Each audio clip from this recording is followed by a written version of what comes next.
Saya dulu sebelum Islam, zaman jahiliyah. Pasti enggak ada, Bu. Zaman Buat jahiliyah. perniagaan kecil, tala cuci. Tuh kan? Buat perniagaan besar, Pakai tisu. pakai kertas lap aja. Tuh kan? Benar. Bila saya fikir balik sekarang, Assalamualaikum warahmatullahi wabarakatuh. Wah, ini channelnya hidup lagi apa gimana ini ceritanya?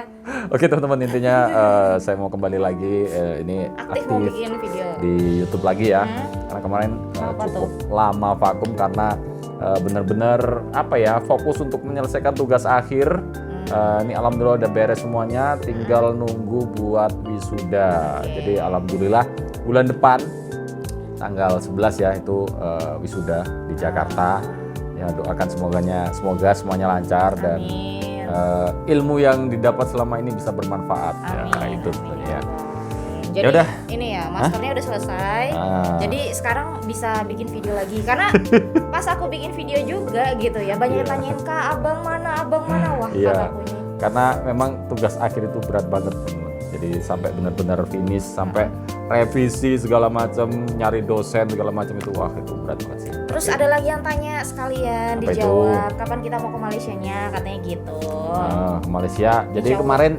kemarin pas sebelum sibuk-sibuknya itu memang apa namanya ada yang minta untuk di bulan Juli atau Agustus kemarin. Cuman memang kami mohon maaf banget belum bisa karena ya itu tadi udah mepet sama waktu tugas akhir dan juga kerjaan nggak bisa ditinggal, anak-anak masih sekolah juga, makanya kita putuskan Pas untuk liburan. ditunda sampai waktu liburan anak sekolah. Jadi nanti benar-benar sekalian liburan biar ya puas lah, tepatnya di menjelang akhir tahun. Iya. Mungkin di bulan Desember ya. Insya Allah. Insya Allah.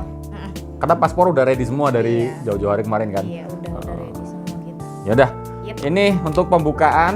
Ini sebenarnya video yang request sudah lama di DM, tapi mohon maaf ya yang ke DM di Instagram. Ini baru dibuka videonya karena memang ya kesibukan. Ini video bagus ini kayaknya ya. Ini semacam kesaksian gitu ya, kesaksian apa ya? Mualaf gitulah ya. Oh, gitu ya. Mualaf tapi dari Malaysia nih teman-teman. Ini namanya Bro Lim Joy Sun. Ini mohon maaf kalau pengucapannya salah.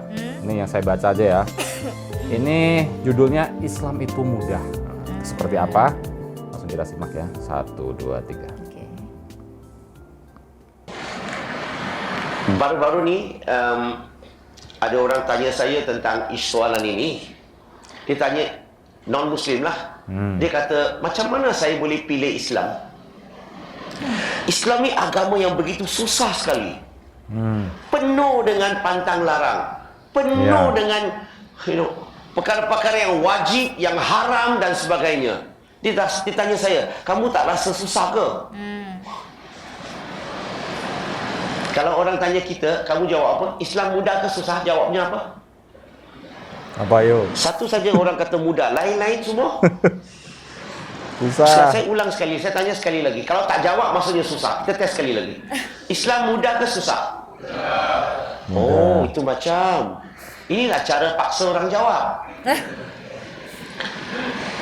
Saya sampai sekarang, masa mula-mula saya masuk Islam, saya punya pemikiran pun sama.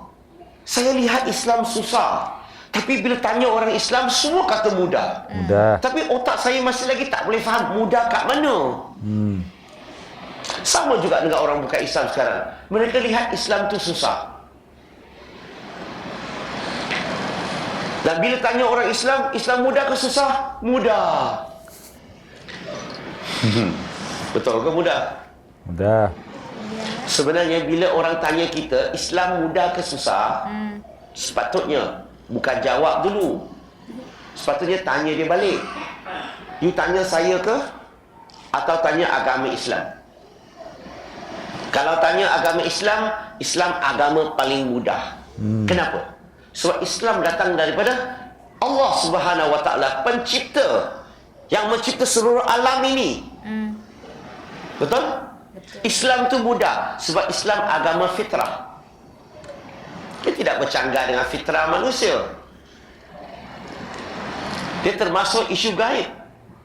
Sesuatu yang tak boleh lihat pun kita boleh faham, kita boleh terima.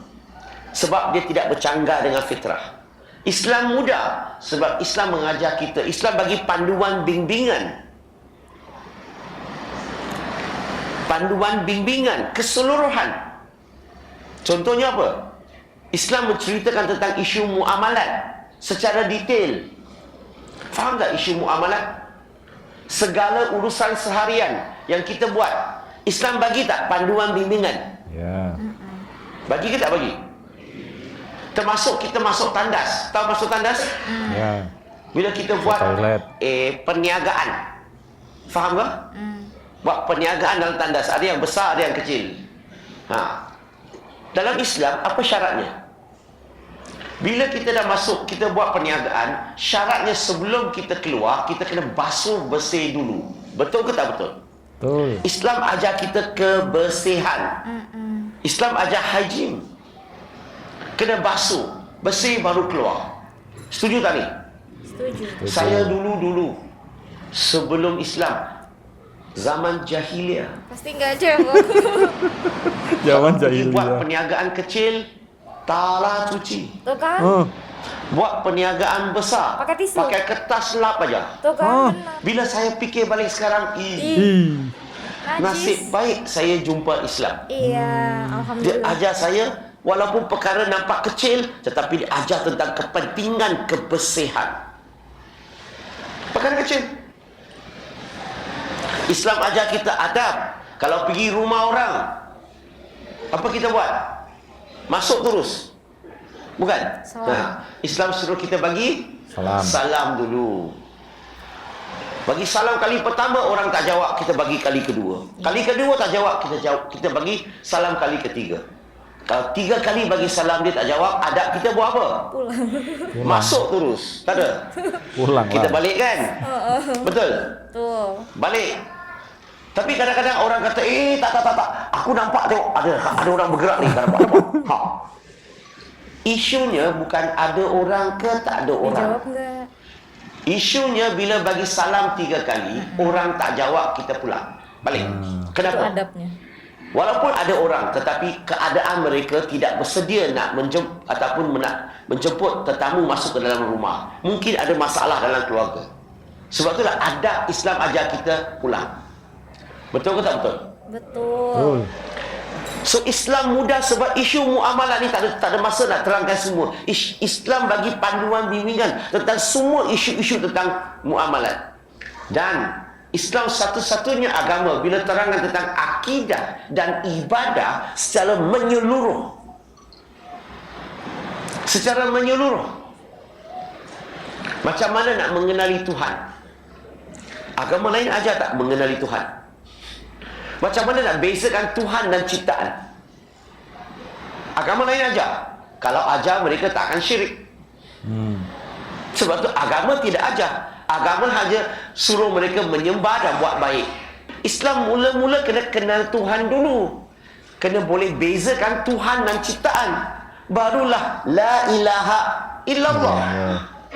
Islam ajar kita mengenali Tuhan dulu. Tunjuk saya mana satu agama bagi ajar kita untuk mengenali Tuhan dulu. Kalau ada, tunjuk saya apa ciri-ciri Tuhan. Minta mereka terangkan apa ciri-ciri ciptaan. Islam ajar kita paling penting tentang agama adalah untuk mengenali Tuhan. Dan disebut dalam surah Ikhlas, surah ke-112 ayat 1 hingga 4, dan surah Baqarah surah kedua ayat 255. Islam menerangkan begitu detail sekali. Islam mudah sebab Allah berfirman dalam Quran. Dalam surah Baqarah surah kedua ayat 185, surah An-Nisa surah keempat ayat 28. Surah Al-Hajj surah ke-22 ayat 78, surah Baqarah surah kedua ayat 286. Semua ayat ini menceritakan Islam itu mudah. Itu agama. Sekarang ni kalau diri saya macam mana? Tanya dia. Tadi tanya tak agama, saya dah terangkan. Diri saya lain sikit lah. Saya bukan agama Islam. Saya ni penganut agama Islam. So Islam mudah bagi saya ke tidak? Nak tahu mudah ke tak mudah, kita kena dengar kata-kata saya ini. No pain, no gain. No pain, no Good gain. things, not cheap. Cheap things, not always good. Boleh fahamkah? Faham apa maksud no pain no gain?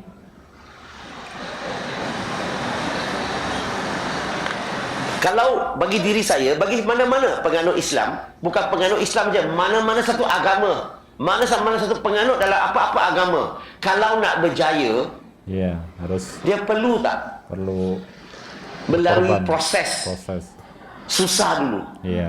No pain no gain. Perlu ke tak perlu? Macam inilah saya bagi contoh senang. Kalau saya cakap tentang pembina badan tu, bodybuilder. Mula-mula, contoh saya nak wakil Malaysia lah. Badan saya sekarang macam ni, nak wakil Malaysia, you rasa boleh tak? So, nak wakil Malaysia ni, saya kena angkat besi sebulan sekali. You rasa-rasa boleh wakil Malaysia? Tak boleh. Saya kena angkat besi tiap-tiap hari. Satu hari 6 hingga 8 jam. Saya nak tanya, mula-mula 3 bulan saya angkat besi, sakit ke tak sakit otot-otot semua ni? Sakit. Siapa pernah angkat besi di sini? Mula-mula 3 bulan sakit ke tak sakit? Saya sambung lagi 6 bulan. Saya sakit tapi saya terus angkat besi sampai 6 bulan. Sakit tu meningkat ke mula kurang? Kurang. Saya sambung lagi sampai setahun. Sakit ke atau lengur je? Biasa aja. Poin di sini memang mula-mula memang sakit. Banyak berlatih, dia boleh kurangkan sakit. Bila sudah berlatih sampai satu tahap dia sebati dengan diri kita, maka pada masa itu saya tak rasa sakit lagi. Saya hanya rasa lengur. Saya nak macam sebagai seorang Islam, kita nak berjaya, apa kita harus buat dulu? Setuju tak solat 5 waktu tak boleh tinggal? Setuju. Setuju ke tak setuju? Tak boleh yoyo tau. Tahu yoyo tak orang sini? Yoyo. 5 waktu, 3 waktu, 1 waktu, 4 waktu. Lain-lain, tiap-tiap hari lain waktu. Boleh? Kalau nak berjaya, 5 waktu. Lagi? Nak tambah berjaya, kita buat apa? Buat banyak solat sunat. Ataupun solat nafilah. Setuju? Setuju. Nak berjaya, puasa dalam bulan Ramadan 30 hari kita kena puasa. Betul? Kalau nak tambah berjaya, puasa lagi Isnin, Khamis. Senin Kamis. Nak berjaya, perlu bayar zakat tak? Perlu. Nak berjaya, ada kemampuan, perlu tak menunaikan haji? Perlu. Nak berjaya, perlu tak jadi suami atau isteri yang bertanggungjawab dalam rumah? Nak berjaya, perlu tak kita baik dengan jiran? Baik dengan kawan-kawan sekerja? Nak berjaya, perlu tak kita berdakwah, menyampaikan risalah Islam kepada mereka? Nak berjaya, nak ni. Persoalan saya nak buat semua ini banyak-banyak tiap hari, senang ke susah? Tadi kata senang, sekarang susah. Cakap betul-betul. Memang susah mula-mula. Tetapi banyak berlatih, dia boleh jadi mudah bagi kita. Tapi bila sudah berlatih sampai satu tahap, dia sebati dengan diri kita, maka pada masa itu Islam tu mudah bagi saya. Bila ulama tu kata Islam tu mudah, maksudnya untuk dia, bukan untuk you. Mungkin ada di kalangan kita, mungkin masih lagi kita struggle. Struggle cakap Melayu apa? Masih lagi susah nak dah solat 5 waktu. Ada ke tak ada? Mungkin ada. Betul tak? Betul. Sebab itulah kita kena banyak berlatih. Macam mana kita boleh berlatih dengan elok? Macam mana kita boleh pastikan solat kita bagus? Bila ilmu kita meningkat, iman kita meningkat, amal akan meningkat.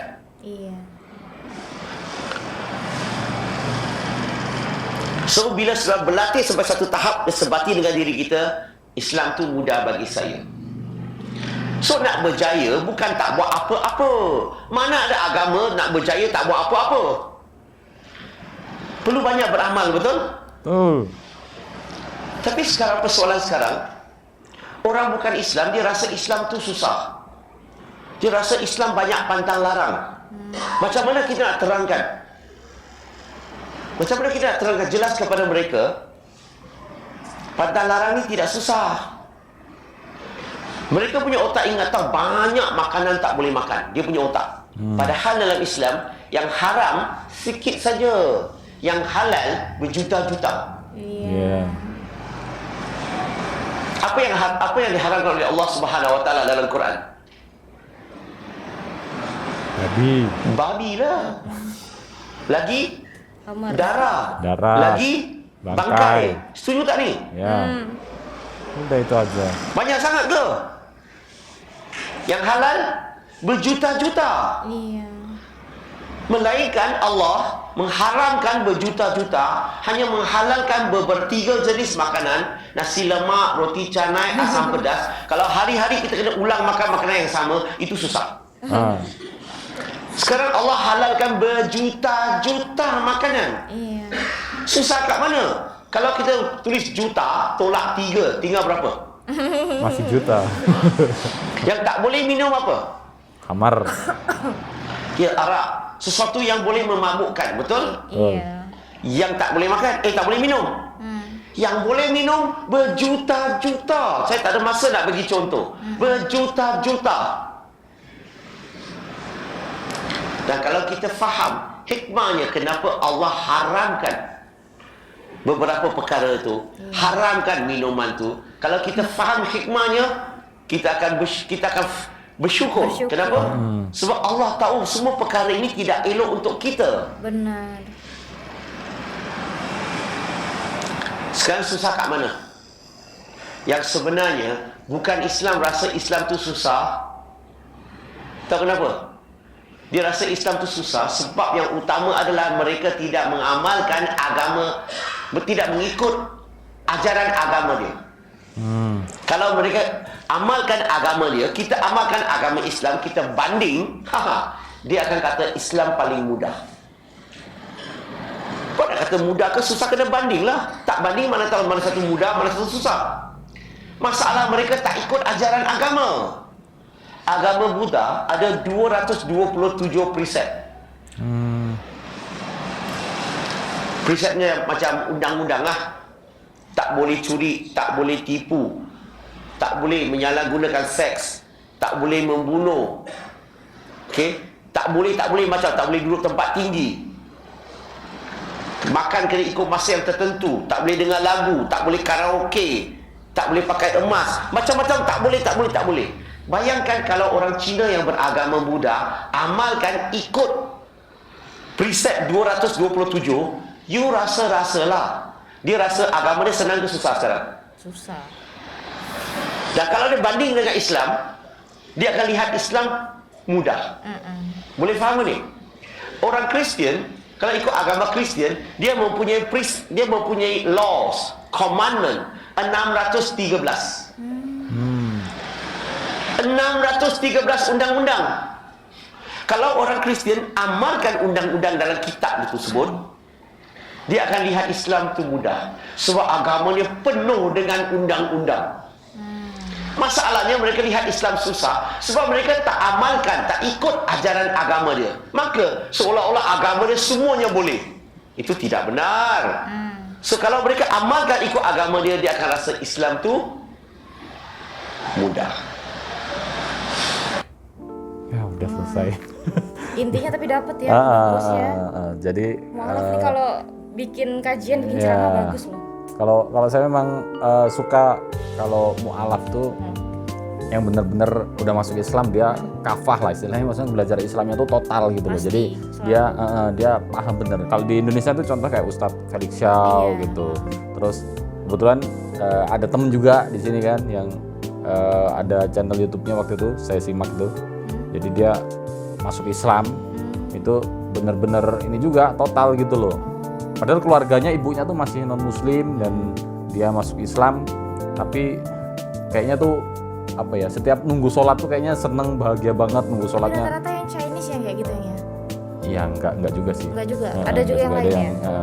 Yang memang non Muslim tapi misalkan suku lain, bangsa lain gitu tetap iya, ini ya. Tapi rata-rata Chinese juga gitu loh. Tadi kan ini juga karena kalau orang yang mualaf nih menurut saya nih, karena dia sebelum benar-benar memutuskan untuk mualaf tuh dia benar-benar mempelajari Islam, apa yang membuat dia yakin untuk pindah. Nah, makanya ketika dia benar-benar udah memutuskan yakin tuh, dia benar-benar akan mencintai Islam itu sendiri gitu loh. ibadahnya, apapun kewajibannya itu akan dilaksanakan dengan sungguh-sungguh. Menurut saya seperti itu. Makanya untuk di-share tuh saya selalu suka kisah-kisah tentang mu'alaf gitu. Dari mu'alaf. Itu bagus. Jadi ini tadi dari salah satu mu'alaf di Malaysia ya. Dari share dari salah satu teman-teman juga ke DM Instagram. Jadi mungkin yang tahu beliau mungkin bisa diceritakan profil beliau seperti apa di kolom komentar ya. Ini bagus, kita share untuk video pembukaan setelah lama nggak bikin video ya. Kita share yang positif-positif, yang lucu-lucu, pokoknya seperti biasa. Yang request silakan komen di kolom komentar. Apa yang lucu-lucu saya mungkin banyak terlewat ya, karena kayaknya udah 3 purnama kayaknya. 3 purnama dong. Kayak udah lama banget pokoknya nggak bikin video ya. Karena waktu itu terakhir bikin video yang bola-bola itulah sama kakak tuh. Yaudah segitu aja teman-teman untuk video kali ini. Semoga bermanfaat. Ini tentunya bagus tema seperti ini ya. Share-share kesaksian orang yang mu'alaf masuk Islam gitu. Insyaallah bagus lah, berdampak positif untuk kita semuanya yang kita dilahirkan dari awal, dari lahir udah Islam. Semoga kita bisa lebih ini lagi gitu loh, apa namanya, ibadah kita lebih bagus lagi, ibadahnya bisa lebih bagus lagi karena kita malu dong, maksudnya beliau yang mu'alaf itu kan istilahnya mencari kan, mu'alaf tuh mencari apa ya, kebenaran gitu loh, mencari kebenaran, dan akhirnya dia terpilih mendapat hidayah dan akhirnya masuk Islam dengan benar-benar kafah, benar-benar total beribadahnya. Masa kita yang udah Islam dari awal nggak lebih bagus atau paling nggak seimbang lah. Ya udah segitu aja teman-teman untuk video kali ini. Nanti kita sambung untuk video-video berikutnya dan kita akhiri. Wassalamualaikum warahmatullahi wabarakatuh. Bye bye.